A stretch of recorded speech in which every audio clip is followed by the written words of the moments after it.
현재 우리가 알고 있는 독일이라는 통일된 국가가 탄생하기까지는 무려 2000년이 넘는 긴 시간이 걸렸습니다. 북해와 발트해 그리고 알프스 산맥에 둘러싸인 이 땅에서는 빙하기가 끝난 후부터 인류가 삶의 터전을 꾸리기 시작했죠. 수천 년에 걸쳐 이곳에서는 청동기와 철기시대 문명이 차례로 꽃을 피웠고 기원전 마지막 몇 세기가 되면서 문화적으로 흥미로운 변화가 나타났습니다. 남쪽 지역에서는 켈트족이 번영하고 있었던 반면 북쪽에서는 스칸디나비아에서 내려온 게르만족이 세력을 확장하고 있었죠. 오늘은 이렇게 독일이라는 나라가 형성되기까지의 가장 초기 역사, 로마와 게르만족이 처음 맞부딪힌 시기의 이야기를 들려드리겠습니다. 게르만족이 확장하면서 자연스럽게 남쪽의 강력한 세력인 로마 공화국과 마주치게 됩니다. 기원전 1세기부터 이 두 세력 간의 접촉이 본격화되기 시작했는데 특히 율리우스 카이사르 같은 로마의 유능한 장군들이 라인강을 건너 게르마니아라 불리던 이 땅으로 원정을 떠났습니다. 서기 1세기에 들어서면서 아우구스투스 황제는 게르마니아 정복에 대해 더욱 체계적이고 집중적인 노력을 기울였습니다. 하지만 서기 9년에 벌어진 투이토부르크 숲 전투에서 로마는 치명적인 패배를 당했고 게르만족 연합군이 로마 군단 3개를 완전히 전멸시켰죠. 이 경계선 남쪽과 서쪽에서는 여러 게르만족 부족들이 로마의 지배를 받으며 생활했습니다. 쾰른, 마인츠, 레겐스부르크 같은 도시들이 바로 이 시기에 로마인들에 의해 건설되었고 이렇게 가까이 살다 보니까 로마 문화가 게르만족 사회에 스며들기 시작했어요. 게르만족들은 대부분 정착 농업을 기반으로 한 공동체를 이루고 살았으며 도시나 화폐 제도는 거의 사용하지 않았습니다. 오딘과 토르 같은 신들을 숭배하는 이교 종교를 믿었고 전사 계급이 사회를 이끌어갔는데 4세기 후반에 동쪽에서 훈족이 나타나면서 모든 것이 바뀌었습니다. 훈족이 동유럽과 중부 유럽을 휩쓸면서 시작된 민족 대이동은 게르만족뿐만 아니라 로마 제국 전체에도 엄청난 변화를 가져왔습니다. 수십만 명의 게르만족들이 서쪽으로, 즉 로마 제국 영토 안으로 밀려들어왔고 반달족과 수에비족은 로마령 스페인을 침입한 후 부아프리카까지 진출했어요. 5세기 말쯤 되면 서로마 제국은 사실상 붕괴되었고 그 자리에는 게르만족의 지도력과 남아있던 로마 제도가 혼합된 새로운 왕국들이 들어섰습니다. 이런 문화적 융합을 가장 성공적으로 이뤄낸 것은 프랑크족이었고 클로비스 1세의 지휘 아래 현재의 프랑스와 서부 독일 대부분에 걸쳐 거대한 왕국을 건설했어요. 8세기에 접어들면서 서부와 중부 유럽의 게르만족들을 통합하기 시작한 것은 서쪽의 프랑크 왕들이었습니다. 이들 중에서도 가장 뛰어난 인물은 단연 샤를마뉴였는데 그는 북동쪽의 이교도 섹슨족을 상대로 무려 30년에 걸친 잔혹한 전쟁을 벌여 왕국의 영토를 크게 넓혔습니다. 샤를마뉴는 814년에 세상을 떠나면서 자신이 북방 수도로 삼았던 독일 도시 아헨에 묻혔습니다.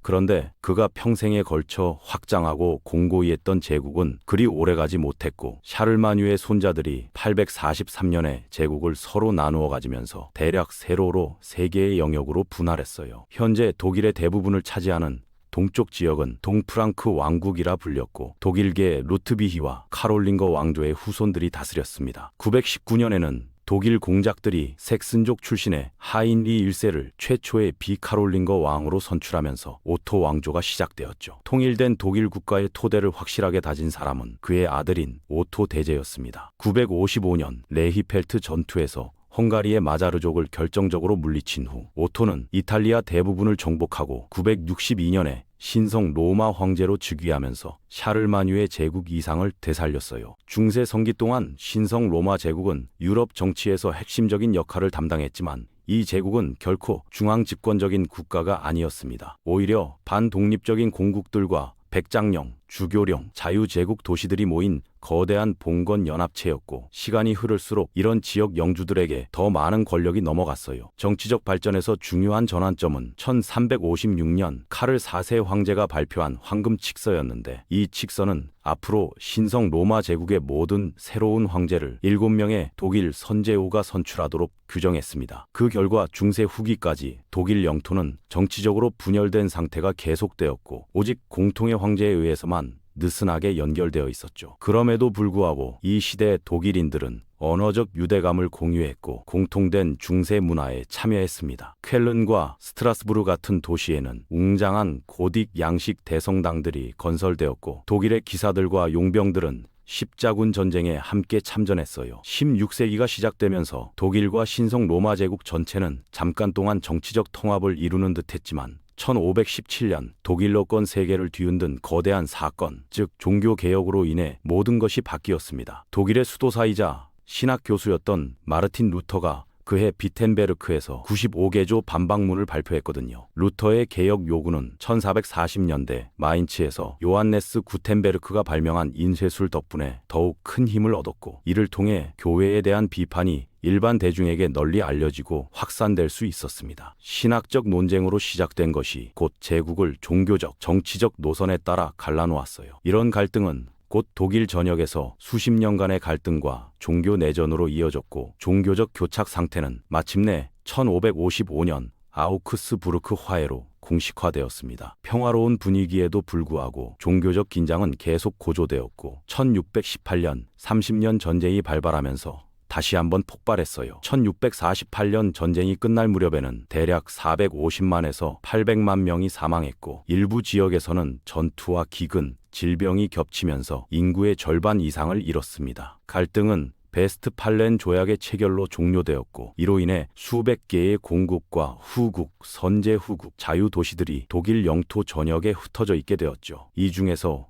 오스트리아와 프로이센 두 나라가 주도권을 놓고 경쟁하기 시작했습니다. 비엔나를 본거지로 한 오스트리아 합스부르크 왕조는 수세기 동안 신성 로마 제국 황제를 연달아 배출했고, 북쪽에서는 베를린을 근거지로 한 브란덴부르크, 프로이센 선제후국이 최근 수십 년간 공격적으로 세력을 확장하고 있었어요. 특히 17세기 선제후 프리드리히 비렐름과 18세기 프리드리히 대왕을 중심으로 한 호헨촐레른 왕조의 뛰어난 지도력 아래 프로이센은 중간 규모의 변방 국가에서 군사 강국으로 탈바꿈했습니다. 프리드리히 대왕은 프로이센의 관료제와 군대를 현대화했으며, 이를 바탕으로 18세기 중반 유럽 전체의 세력 균형을 뒤바꾼 일련의 과감한 전쟁들을 벌였어요. 18세기는 또한 독일이 계몽주의 시대로 발전한 시기이기도 했습니다. 괴테와 실러 같은 문학의 거장들이 바이마르에서 활동했고, 칸트와 라이프니츠 같은 철학자들도 자신의 영향력을 행사했으며, 바흐와 모차르트 같은 음악적 천재들이 이 시기에 등장했어요. 독일 민족주의 이상을 어느 정도 확산시킨 이런 문화적 발전에도 불구하고 정치적으로는 독일이 여전히 분열되어 있었고, 1789년에 시작된 프랑스 대혁명과 그 후 나폴레옹 보나파르트의 등장은 유럽을 뒤흔들었습니다. 1806년에 프랑스 황제 나폴레옹은 오스트리아와 프로이센을 물리치고 독일의 지도를 다시 그렸어요. 그해 7월 그는 16명의 독일 제후들을 강제로 라인 동맹을 결성하게 했는데, 이는 사실상 서부와 남부 독일을 아우르는 프랑스의 꼭두각시 국가였습니다. 며칠 후인 8월 6일 마지막 신성 로마 제국 황제 프란츠 2세가 프랑스의 압력에 밀려 퇴위하고 신성 로마 제국을 공식적으로 해체했어요. 나폴레옹이 러시아 침공에 실패하고 1813년 라이프치히 전투에서 패배한 후 독일 군들은 연합군의 최후 공격에 합류해 프랑스로 진격했습니다. 1815년 나폴레옹 전쟁이 끝났을 때 승전국들은 질서 회복을 위해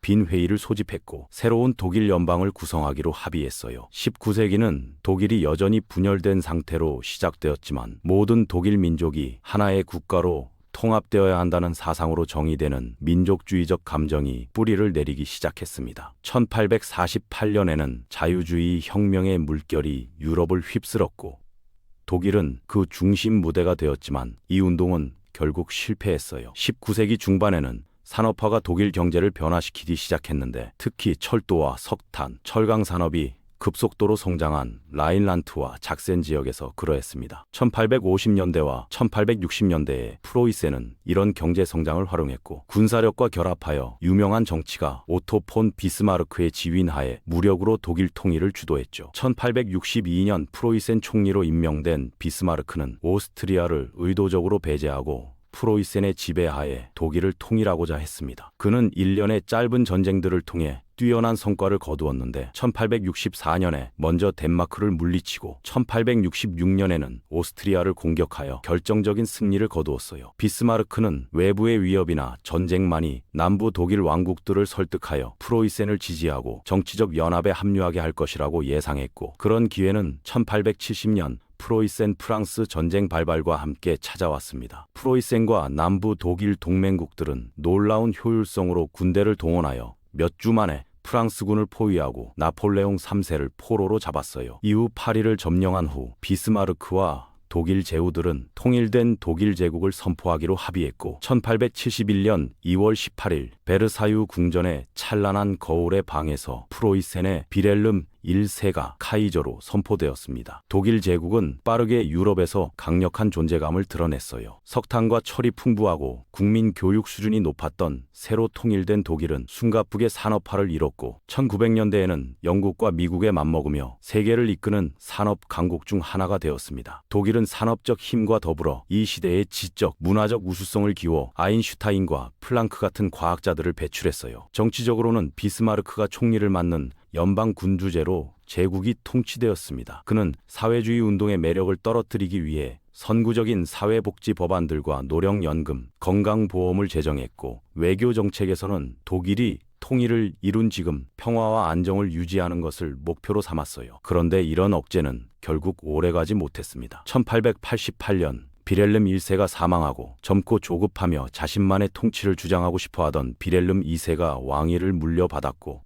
그는 1890년에 노령의 비스마르크를 해임하고 독일을 영국과 동등한 세계적 제국주의 국가로 격상시키고자 했어요. 비렐름의 지휘하에 독일은 대규모의 현대적 해군을 건설하고 아프리카와 태평양에 식민지들을 건설했습니다. 이런 새로운 노선은 공격적이고 민족주의적이어서 독일과 다른 강대국들 간의 관계가 긴장되었고, 20세기 초에는 대륙 전역에 경쟁하는 세력 블록들이 형성되었죠. 1914년 7월 오스트리아 대공 프란츠 페르디난트가 암살당하자 동맹 체제들 간의 연쇄 반응이 일어나 제1차 세계대전이 발발했습니다. 독일군은 처음에는 큰 성공을 거두었고 1914년에는 파리에 거의 도달했지만 마른에서 저지당했고, 전쟁은 곧 참호전으로 치닫게 되었어요. 수년간의 교착 상태와 대량 학살, 영국의 해상 봉쇄로 인해 독일의 힘은 점차 약해졌고 1918년 11월이 되자 독일은 지쳐버렸습니다. 200명이 넘는 군인이 사망했고, 패배가 다가오자 제국 정부는 붕괴되었으며 비렐름 2세 황제는 11월 9일에 퇴위하고 망명을 떠났죠. 그 결과 체결된 베르사유 조약은 독일에게 가혹한 것이었는데, 독일은 전쟁에 대한 책임을 지고 주변 영토를 프랑스와 폴란드에 양도하고 모든 해외 식민지를 포기하고 승전국들에게 막대한 전쟁 배상금을 지불해야 했습니다. 조약의 징벌적 조항들은 정치적 스펙트럼 전반에 걸쳐 독일인들에게 충격과 굴욕감을 안겨주었어요. 그 결과 바이마르 공화국이 1919년에 탄생했지만 처음부터 엄청난 어려움에 직면했습니다. 좌우 양측의 정치적 폭력과 막대한 전쟁 부채, 경제적 인플레이션으로 인해 독일은 사회적 붕괴 직전에 있었고, 1929년 대공황은 국가의 경제 회복에 또 다른 큰 타격을 입혔어요. 이런 위기 분위기 속에서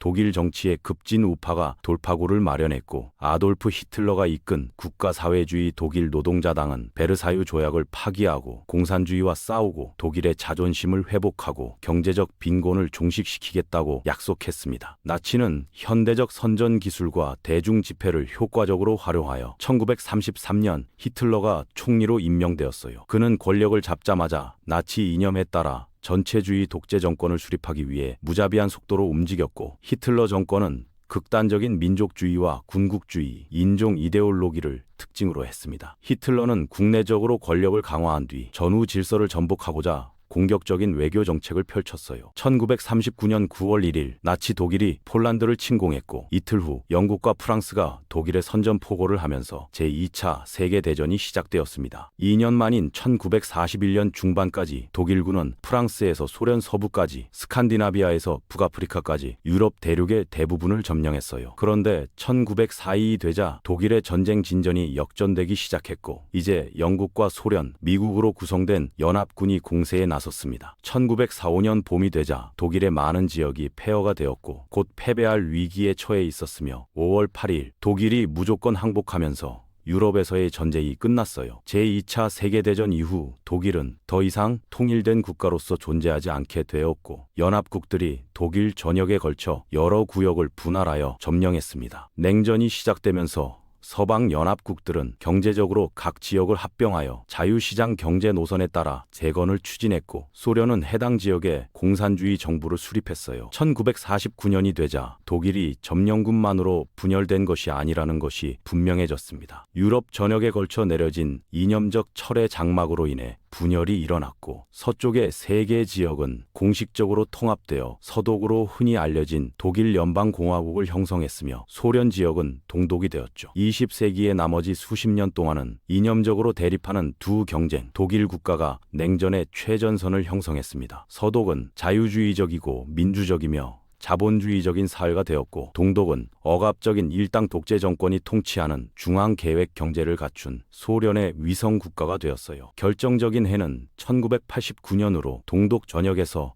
자유와 개혁을 요구하는 평화적인 대규모 시위가 일어났고 압도당한 동독 지도부는 마침내 양보했습니다. 12월 9일 밤 정부가 예상치 못하게 동독 국민의 자유로운 여행을 허용한다고 발표했고 환호하는 군중들이 검문소로 몰려들었으며 베를린 장벽을 부수기 시작했어요. 베를린 장벽의 붕괴는 독일의 냉전 분단이 종식되었음을 상징했으며 1년도 채 되지 않아 5개의 동독주가 연방공화국에 가입하여 하나의 주권 국가를 형성함으로써 독일 통일이 이뤄졌습니다. 그 이후로 나라를 다시 하나로 묶는 작업이 꾸준히 진행되어 왔고 베를린이 다시 한번 국가의 수도가 되었어요. 오늘날 독일은 유럽 대륙에서 인구가 가장 많은 나라 중 하나이며 엔지니어링과 자동차 산업으로 유명한 유럽 최대의 경제 대국입니다. 독일의 긴 역사적 여정은 그 모든 승리와 비극을 담고 있으며 유럽 역사의 핵심 주제 중 하나로 자리 잡고 있고 한때 분열되었던 땅이 결국 통일을 이루고 현대 세계에서 평화로운 지도국으로 거듭날 수 있는 국가가 되었죠.